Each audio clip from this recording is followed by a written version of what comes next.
Hebrews chapter 12 is a great chapter that continues on the theme of faith and looking to Christ. This year, our theme for the year is keeping our focus on Christ from this verse in Hebrews chapter 12. The book of Hebrews is written to some Christians that were struggling with their faith. They'd already made the commitment. They've already started the race. They were running well, and now they're getting tired. Now they're getting a little distracted. Some people have fallen off the course. Some people have given up.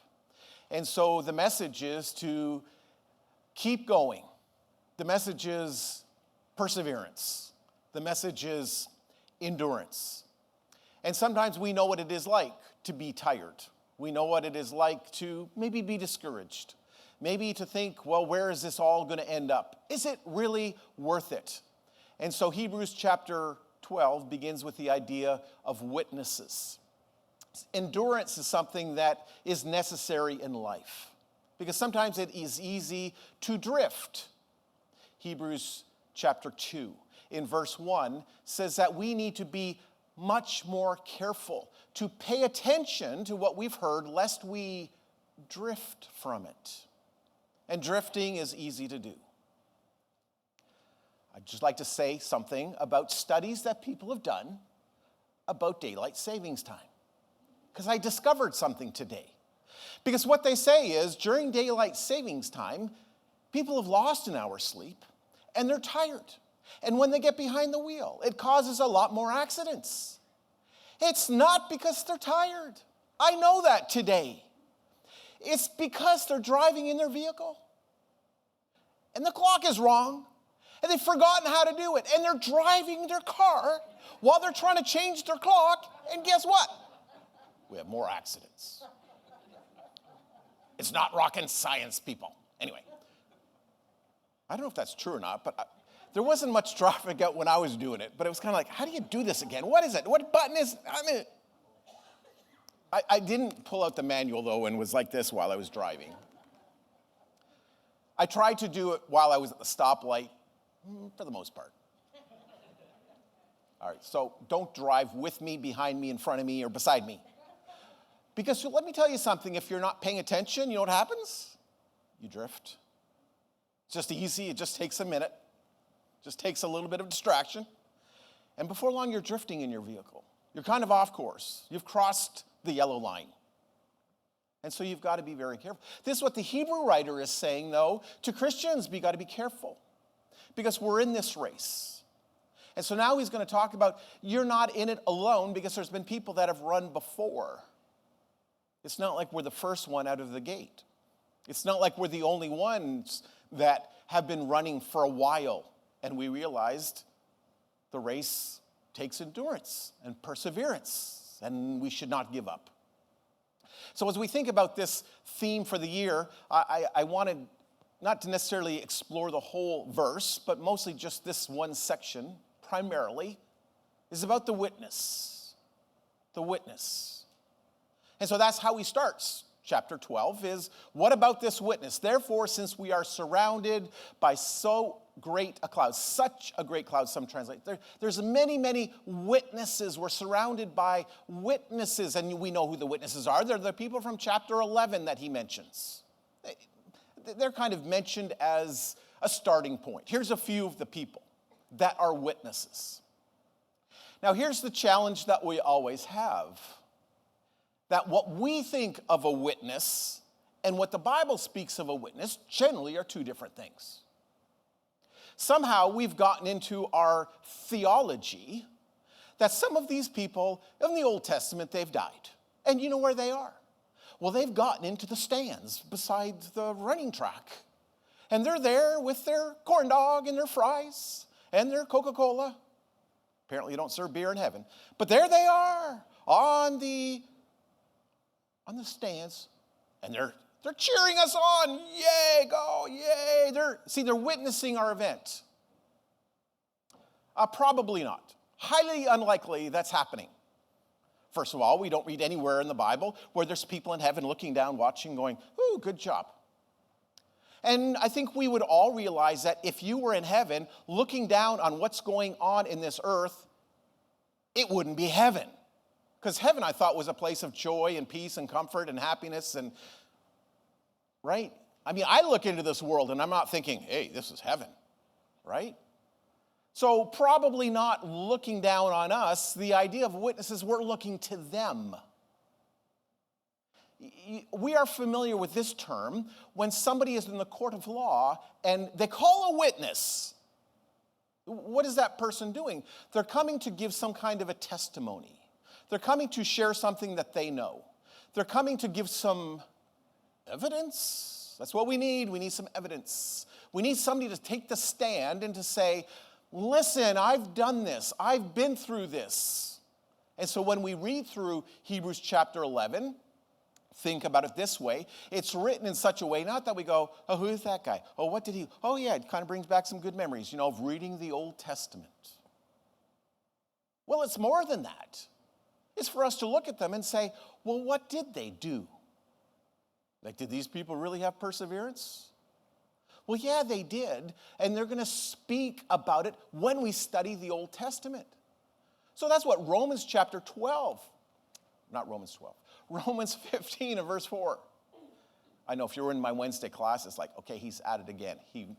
All these numbers come out. I don't know where these numbers come from. But anyway, Romans 15 and verse 4, right? Where it talks about the things of the Old Testament was written for our instruction, that by perseverance, it's their perseverance, their continuing on, their faithfulness, and the encouragement of scriptures. What does that do for us? Nothing. Oh, what does it do for us, really? Oh, it's a good educational point. It's a good thing to put on a test. Hey, Bible Bowl did really well, Old Testament. No. To give us hope. That's why you look at the Old Testament. Gives us hope. Well, where's the hope? It's their endurance, their perseverance, their continuation of what they did throughout their life. So we look at the list. We say, this is going to give us some hope. Well, what do you mean? Well, when we study the Old Testament, it would look like this.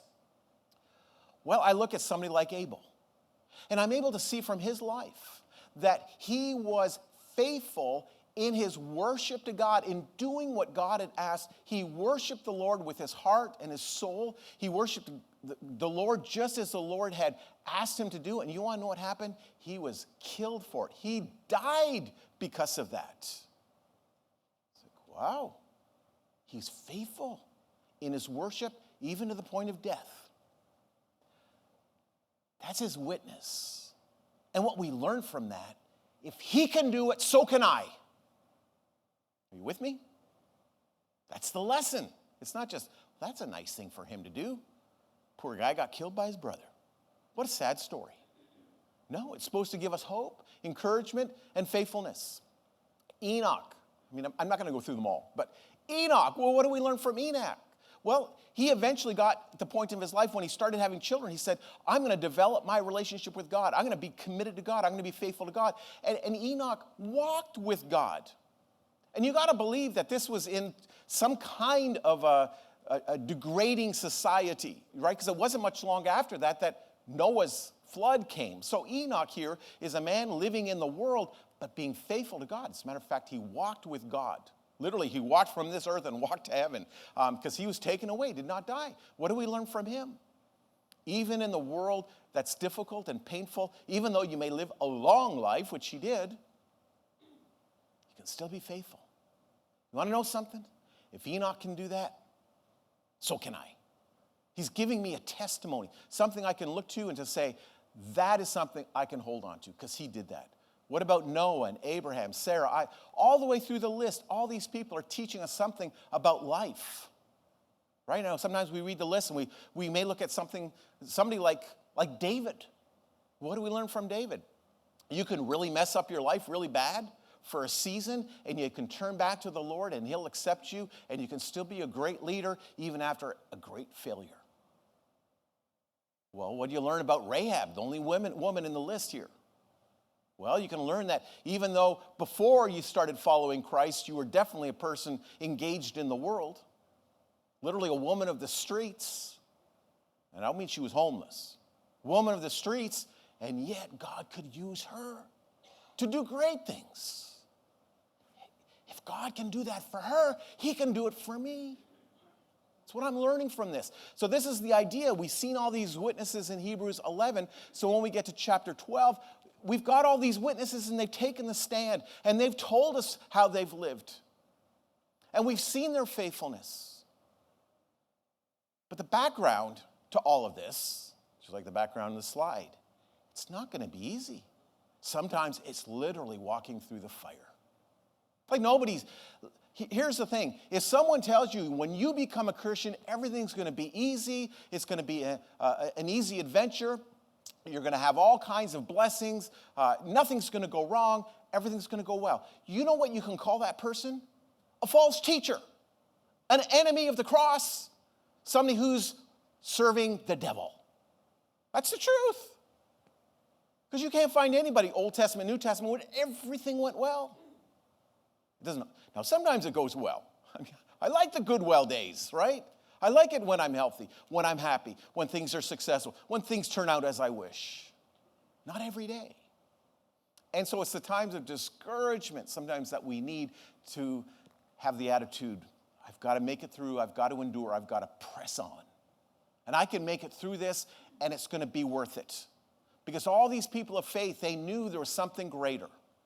It says that in Hebrews chapter 11 about Abraham,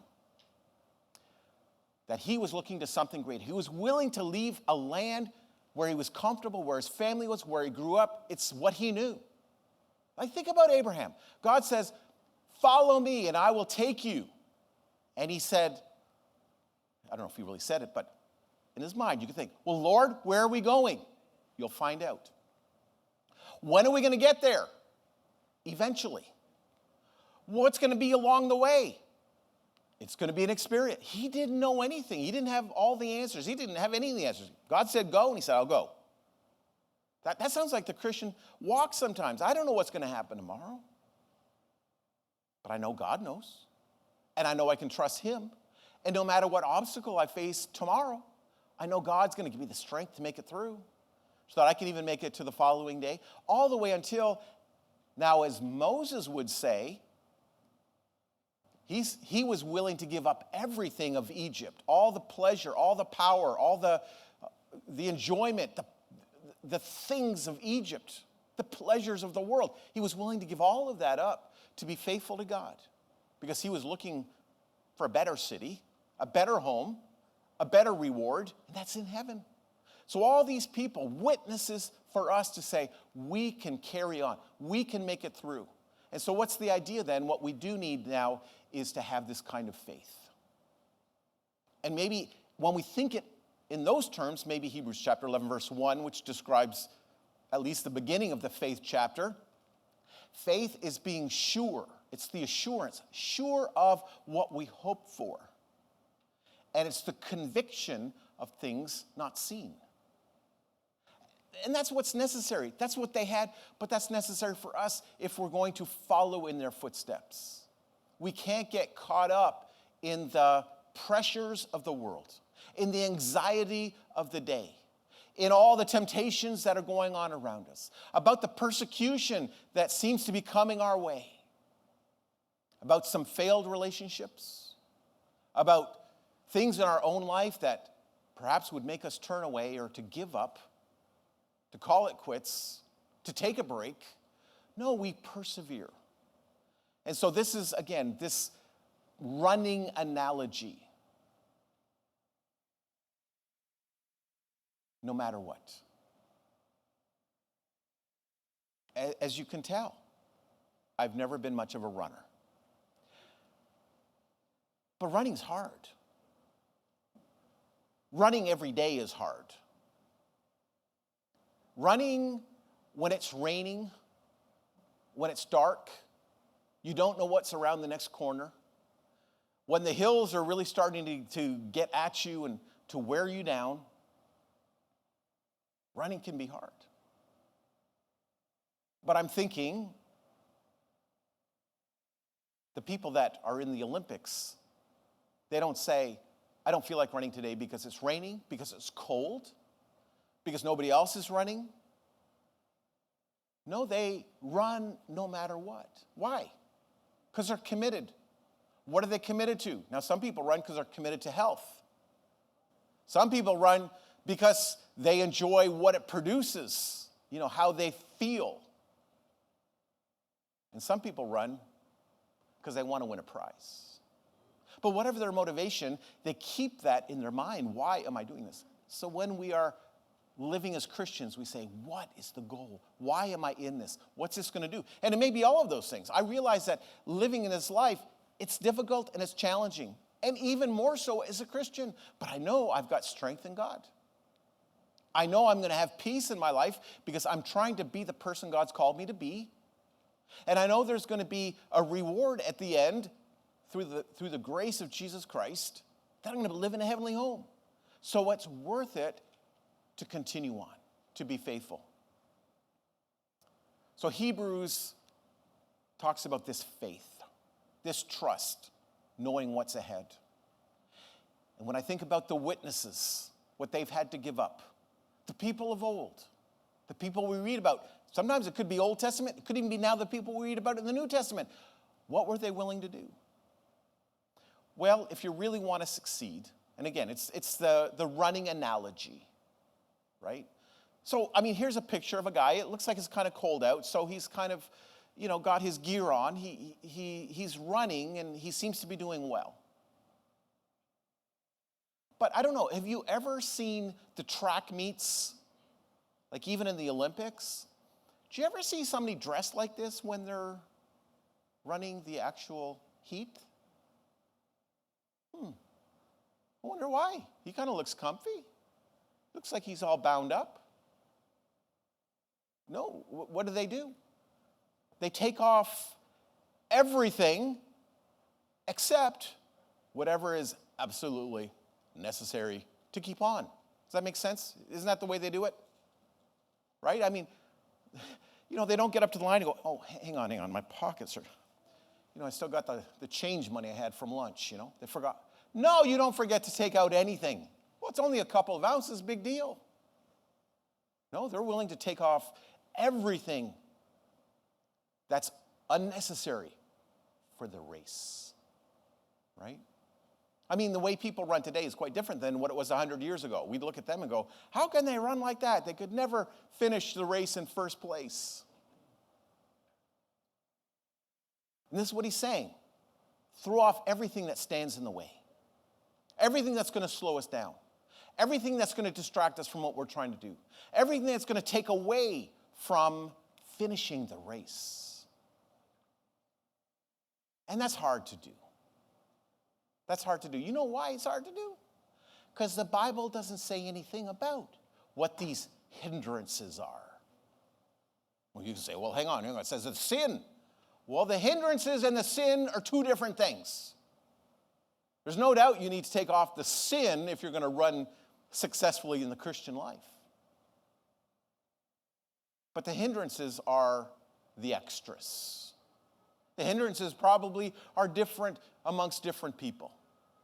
It's anything that's going to slow you down from being who God has called you to be. Anything.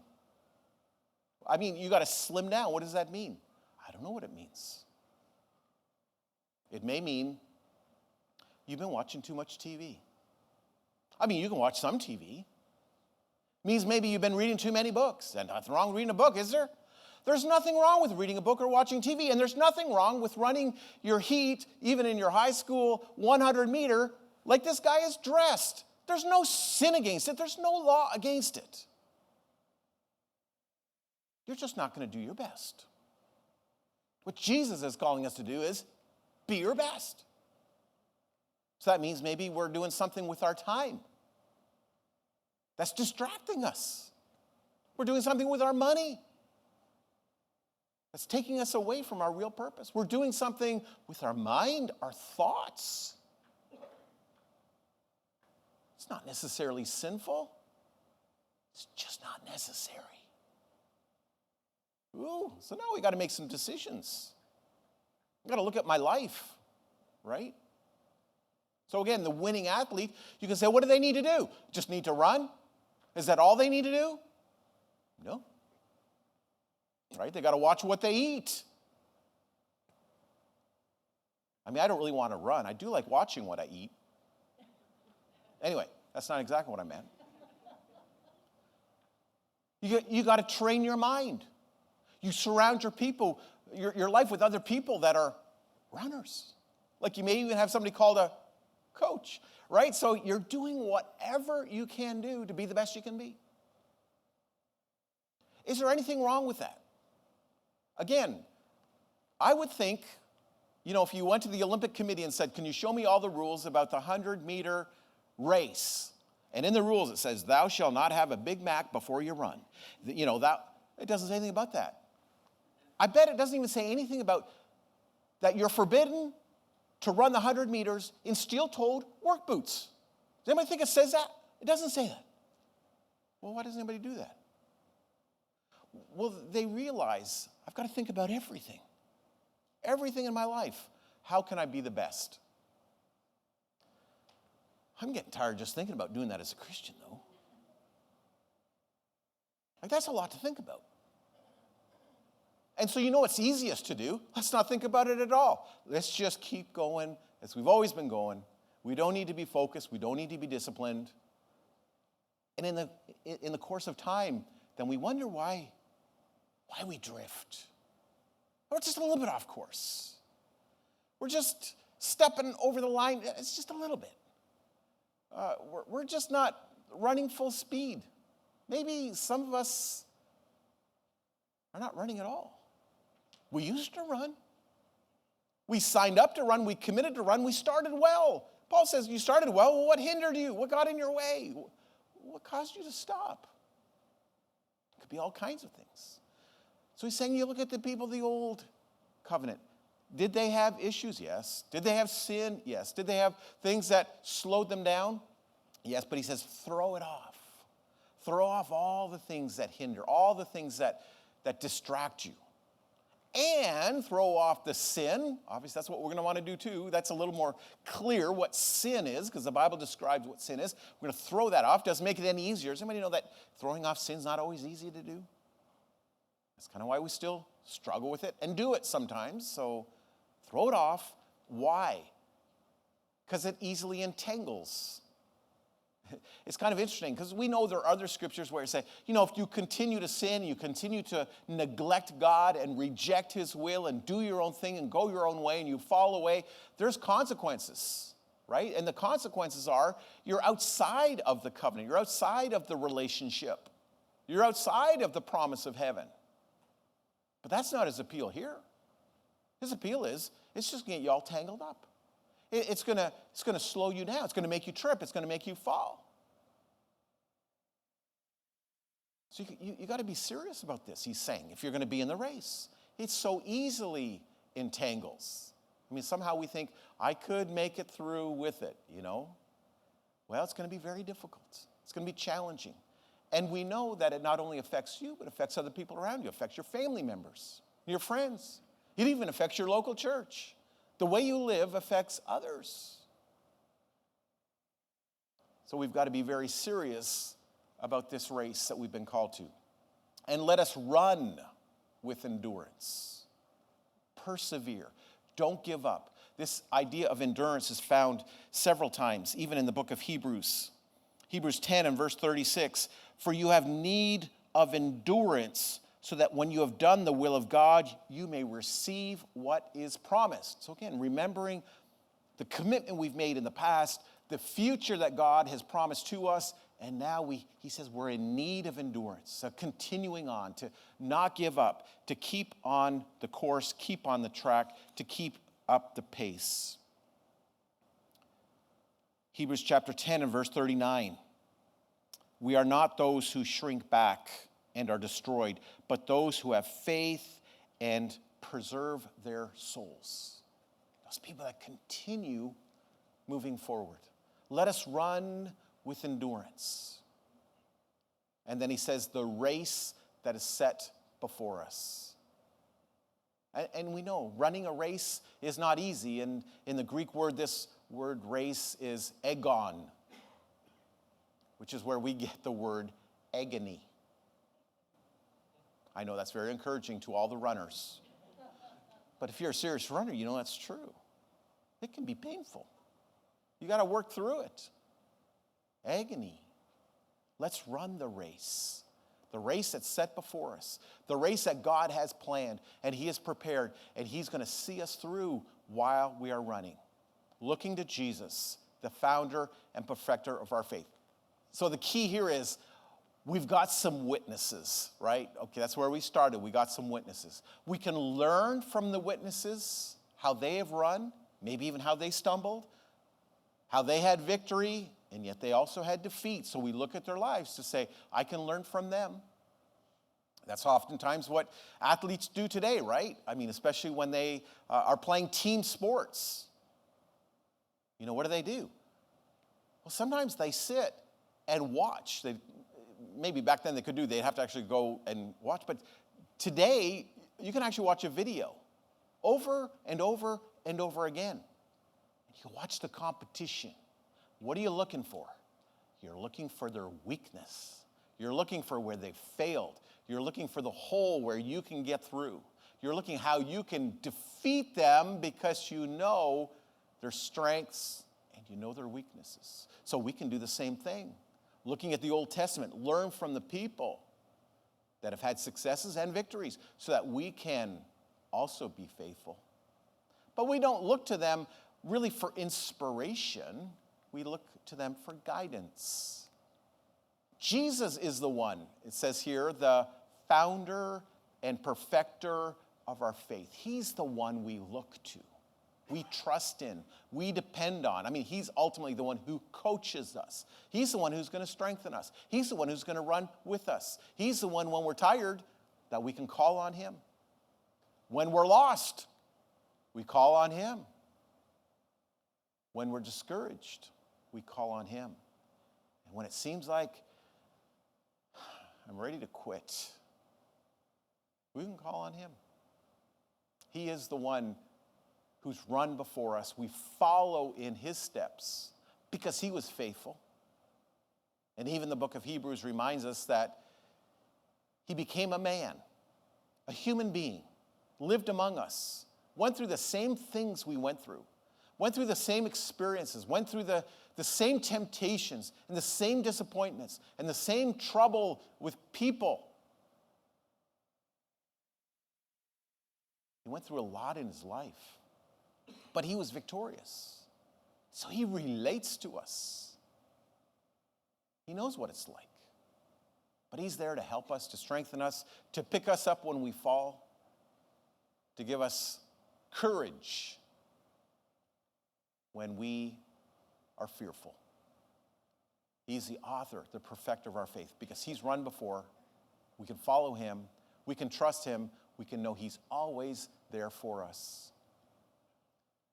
We sing a song at the end of the lesson to give people an opportunity to respond. Maybe people have never made the decision to follow Christ, to say, I want to commit to this. I want to be in the race.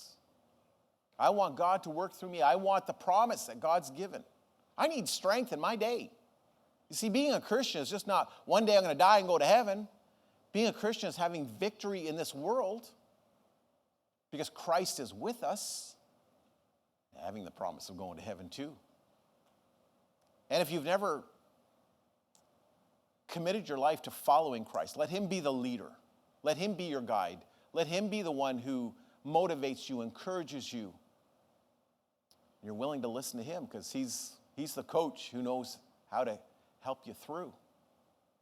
If you're ready to make that decision, you can surrender your life to Christ. Say, I'm going to give my life to you. I don't want to be living in the world anymore. I'm going to give all that up. Turning from the things of the world and turning to God. Being baptized into Christ, your sins forgiven. All the stuff in the past, it's all gone. It's all forgiven. It's all forgotten in God's mind. Now you're free. Not free to do whatever you want. You're free to run. If we can encourage you in this race, not to be first, but to be faithful, cross the finish line, and receive the reward that God has. Let's stand. We'll sing the song. If we can be a blessing to you, let us know how we can encourage you today.